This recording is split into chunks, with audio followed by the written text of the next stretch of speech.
Hello, j'espère que vous allez bien. J'avais envie de faire une nouvelle sorte de vidéo et de vous présenter quelques livres qui m'ont fait ressentir une émotion en particulier. Je trouvais ça cool comme concept, donc je me suis dit que j'allais faire ça pour cette première vidéo. Pour cette première vidéo, j'ai décidé de m'intéresser à la tristesse et aux ceux qui m'ont fait pleurer.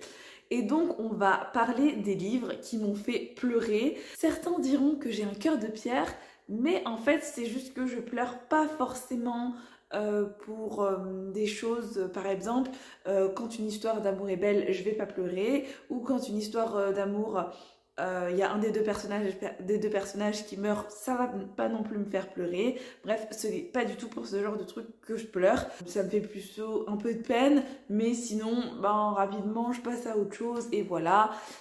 Parfois, il y a des morts dans certains livres qui me font vraiment pleurer. Genre, je pense notamment à Hunger Games. Mais en général, je pleure pas pour ce genre de choses. Bizarrement, dans la vie réelle, je pleure facilement comme une madeleine. Tu me dis un truc mignon, je pleure. Tu me dis un truc un peu triste, je vais pleurer. Tu me racontes une histoire triste, je pleure. Mais les livres, ça me fait pas ce genre de choses. Donc voilà, c'était juste pour vous dire à peu près qu'est-ce que les livres me font ressentir. Il n'y a pas d'ordre particulier, j'ai pris les livres un peu au hasard, ceux qui m'ont fait pleurer, je vous les présente comme ça. Il n'y a pas d'ordre qui m'a fait, il y a certains qui m'ont fait beaucoup plus pleurer que d'autres, mais je vous dirai ça dans les avis. Donc en premier, un livre qui m'a fait, c'est un manga qui m'a fait beaucoup pleurer, c'est Le chat aux 7 vies. Si vous aimez les histoires avec des chats, franchement foncez parce que c'était génial. En fait on suit l'histoire de ce petit chat là et on va suivre l'histoire pendant 3 tomes. C'est une série terminée donc vous pouvez lire les 3 tomes d'un coup et on va suivre sa petite histoire et on va se rendre compte de tout ce qu'il a vécu dans sa vie. Et j'ai bien aimé parce que c'est l'histoire du point de vue du chat et on suit vraiment ce petit chat et ses amis chats aussi de leur point de vue, et on suit un peu des humains, mais c'est surtout vis-à-vis du chat. Et c'était extrêmement triste, mais vraiment. Alors je crois pas que j'ai pleuré à chaque tome, mais j'ai pleuré pour les 2 derniers tomes. J'étais là, oh là là, mais c'est pas possible, mais j'ai ressenti tellement d'émotions. C'était émouvant puisqu'on voit tout ce que ce petit chat a vécu et on se dit, oh là là, mais c'est un petit animal, il est mignon, il mérite pas d'avoir autant de peine, autant de tristesse. Et puis on apprend plus que le point de vue de certains humains, on en apprend du coup plus sur l'histoire du chat. Et vraiment, si vous aimez les animaux, si vous êtes sensible à la cause animale et si vous aimez les chats surtout, franchement foncez parce que c'est vraiment une toute petite pépite. Ça m'a fait vraiment verser beaucoup de larmes et je me suis dit, oh là là, c'est vraiment trop mignon. Et puis non seulement on s'intéresse au chat, mais on s'intéresse aussi à la relation qu'il y a entre le chat et son humain. Et on voit tout l'amour que le chat a pour son humain, quoi. Et ça m'a fait vraiment, mais je me suis dit, waouh, c'est incroyable. Des fois on se dit, bon, les animaux ils nous aiment, mais peut-être qu'ils nous aiment pas vraiment, on ne sait pas. Ce manga m'a fait ressentir tout l'amour que le chat pouvait avoir pour son humain, et on se dit, en fait c'est juste beau, c'est juste une belle histoire entre un humain et un chat. Et vraiment c'était une petite pépite. Si vous ne l'avez pas lu et si vous aimez les chats, mais vraiment foncez parce que c'est génial. Bon, par contre, prévoyez une petite boîte de mouchoirs sur le côté parce que peut-être que vous allez pleurer si vous êtes comme moi, sensible aux chats, et peut-être que vous allez juste pleurer. Peut-être pas du tout, mais moi, ça m'a fait beaucoup pleurer. Ensuite, le second livre qui m'a fait pleurer, c'est Moon Brother de Sarah Crossan. C'est le premier livre de Sarah Crossan que j'ai lu. Et j'ai ensuite lu Inséparable qui lui m'a pas tellement fait pleurer, c'était triste mais ça m'a pas fait pleurer du tout. Dans cette histoire on va suivre 2 frères, je crois que de mémoire c'est Ed et Joe. En fait Ed est parti de la maison et Joe s'est retrouvé tout seul. Sauf qu'à un moment donné ces 2 personnages vont se retrouver parce qu'Ed est en prison et c'est en fait ses derniers jours de vie et il est condamné à la peine de mort, donc il va mourir. On va suivre du coup les 2 personnages dont l'un est en prison, condamné à la peine, et on suit l'autre personnage qui lui est à l'extérieur et qui espère que il n'y aura pas de peine de mort et que son frère va continuer de vivre. Donc voilà, vraiment j'ai trouvé ça hyper touchant et ça soulève le problème de la peine de mort aux États-Unis. Et c'était vraiment très touchant parce que, je sais pas comment expliquer, c'est touchant, c'est juste une histoire entre frères qui n'ont pas eu la même vie et qui se sont un peu éloignés avec le temps puisque l'un est parti et l'autre est resté au domicile familial, quoi. Et j'ai trouvé ça hyper émouvant, vraiment, j'ai beaucoup pleuré, j'ai eu beaucoup de peine. En fait, j'ai trouvé ça hyper triste parce qu'on espère et on voit toute la détresse du personnage qui est condamné et aussi la détresse de celui qui n'est pas condamné et qui voit son frère condamné à la peine de mort. Et j'ai trouvé ça hyper émouvant et c'était vraiment très, très... Ça m'a fait ressentir beaucoup d'émotions, je sais même pas comment expliquer ça. Ça fait longtemps que je l'ai lu, ça fait 1 an ou 2 ans je crois, si je l'ai lu à sa sortie. Je me rappelle plus quand il est sorti. C'est écrit en vers libre. C'était la première fois que je lisais du coup des vers libres, parce que la poésie c'est pas forcément mon truc. Et écoutez, j'étais vraiment séduite par ce roman. J'espère que ce livre pourra faire changer les mentalités et a peut-être déjà fait changer certaines mentalités sur la peine de mort, parce que moi en tout cas personnellement, je trouve ça horrible en fait. On est qui pour décider de la mort de quelqu'un en fait? On peut pas décider de la mort de quelqu'un, je trouve ça horrible. Et donc... je trouve ça horrible en fait, déjà la peine de mort en général, et donc j'espère que ça aura pu donner peut-être de l'espoir à certaines personnes qui sont condamnées ou des personnes qui sont à l'extérieur et qui savent que un de leurs proches est condamné à la peine de mort, tout ça, même si c'est un débat compliqué la peine de mort, mais je sais pas, j'ai trouvé ça vraiment hyper intéressant et hyper émouvant parce qu'on se met à la place des 2 personnages et on se dit, imagine c'était un de nos proches, qu'est-ce qu'on ferait? C'était beaucoup d'émotions pour mon petit cœur d'artichaut. Et voilà, franchement, si vous avez jamais lu de Sarah Crossan, celui-là j'ai adoré. Inséparables, c'était autre chose, j'ai aimé, mais j'ai pas pleuré parce que c'était différent, quoi. Ce livre m'a tellement marqué que du coup c'était un de mes coups de cœur de 2020 ou 2019 je crois. Et tellement c'était émouvant pour moi et ça a marqué ma vie de lectrice, quoi, parce que c'est un livre dont je me souviens très bien. Ensuite, on va parler d'un livre qui m'a fait pleurer, mais parce que c'est plutôt d'un point de vue un peu plus personnel. C'est Le secret d'Ella de Kat Howe. Donc dans Le secret d'Ella, on suit une petite fille qui s'appelle Ella, qui a un secret, et en fait, c'est pas tellement l'histoire en elle-même qui m'a marqué. Enfin, l'histoire en elle-même c'était un roman jeunesse sympa, normal. Et on suit, c'est surtout une histoire d'amitié entre 2 jeunes filles. Mais ce qui m'a énormément marqué et qui m'a fait vraiment pleurer, c'est que cette petite fille Ella a de l'eczéma. Et je sais pas si vous le savez sur cette chaîne, mais j'ai de l'eczéma. Et en fait, c'était le premier livre que je lisais où une personne avait de l'eczéma. Et j'étais là.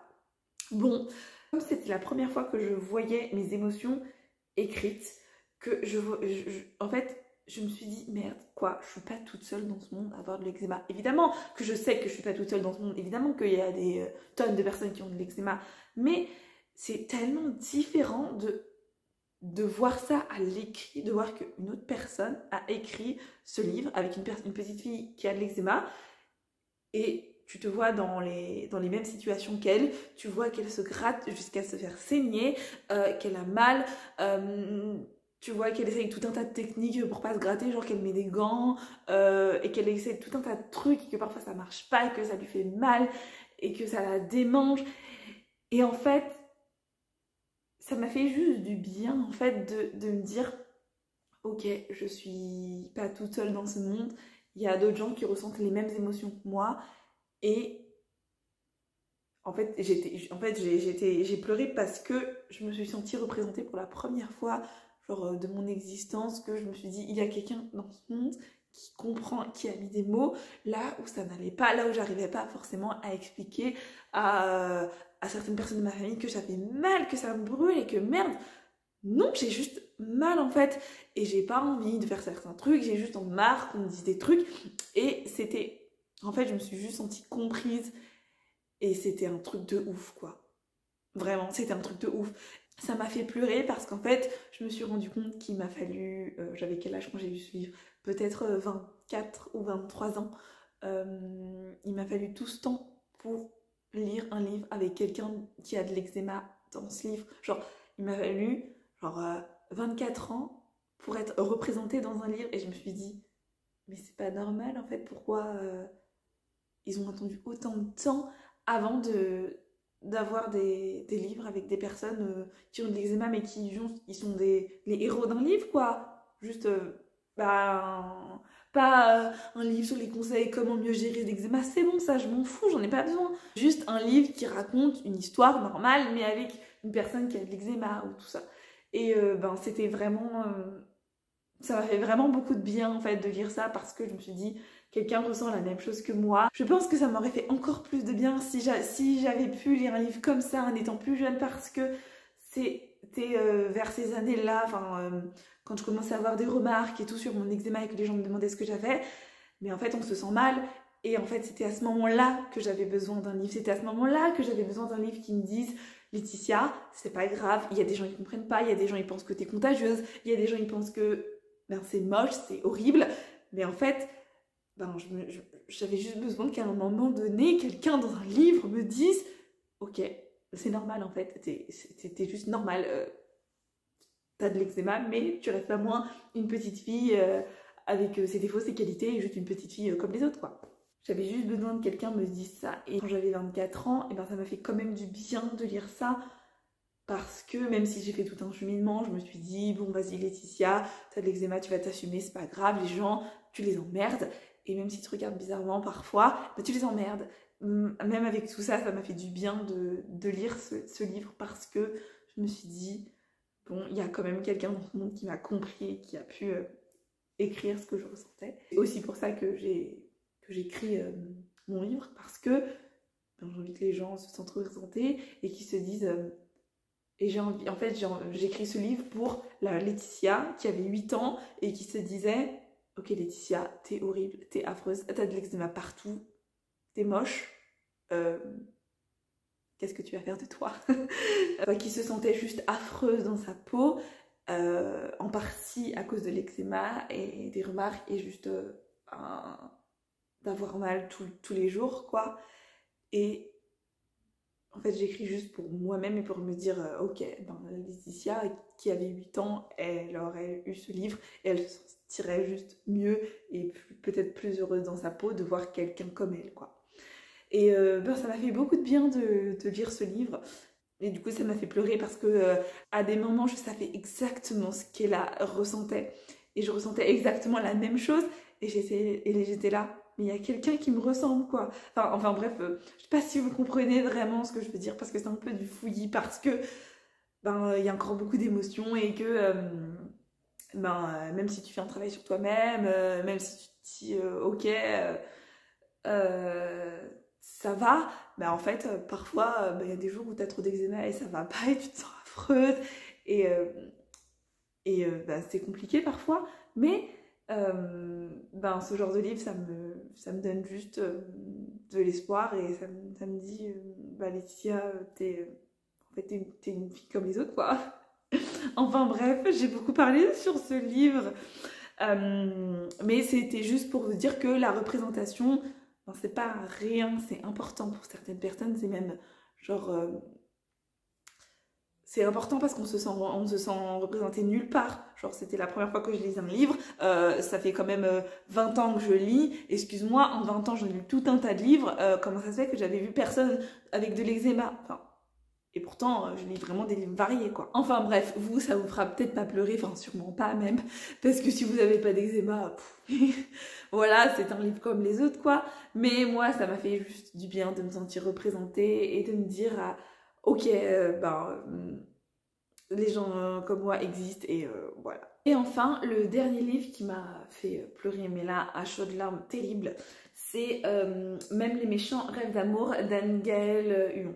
Alors en fait, ce livre, ça parle d'une jeune fille qui découvre le carnet sa grand-mère, sauf que sa grand-mère a Alzheimer et elle perd la mémoire.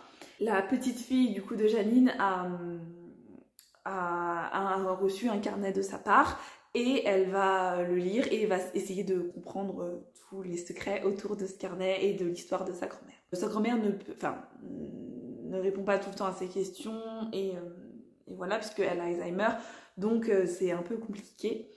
Et en fait, alors l'histoire est méga, giga émouvante. Vraiment, j'ai énormément pleuré. Laetitia ne pleure pas. J'ai énormément pleuré, vraiment, c'était infernal. J'ai l'impression qu'il y a encore des traces de mes larmes sur ce livre, tellement j'ai pleuré. Déjà, j'ai pleuré parce que Alzheimer, c'est quand même difficile.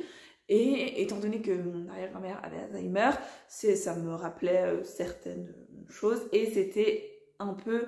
ça me rappelait certaines choses, quoi. Ma grand-mère est décédée un peu avant que je lise ce livre. Enfin, un peu avant, peut-être même un peu plus longtemps que je pense avant que je lise ce livre. J'avais quand même un peu fait mon deuil, mais ça reste douloureux.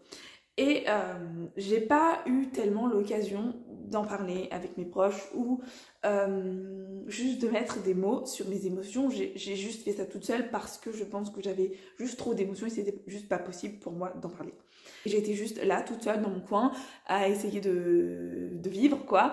Et je faisais juste mon chemin. Et c'était compliqué pour moi, enfin comme c'était compliqué pour tout le monde. Et en fait, ce livre m'a fait énormément de bien. Et en fait, ce livre, juste, ça a mis parfois des mots sur ce que je pouvais pas dire, sur ce que je pouvais pas, que j'arrivais pas à dire et que j'arrivais pas à faire.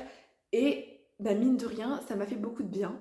Ce livre m'a fait en même temps beaucoup de peine et beaucoup de mal, mais dans un sens, il m'a aidée parce que je me sentais toujours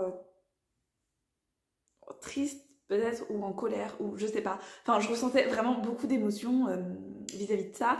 Et il m'a vraiment aidée. J'arrive pas à mettre des mots sur ce que je ressens, mais il m'a fait quelque chose et il m'a fait me sentir un peu mieux en fait.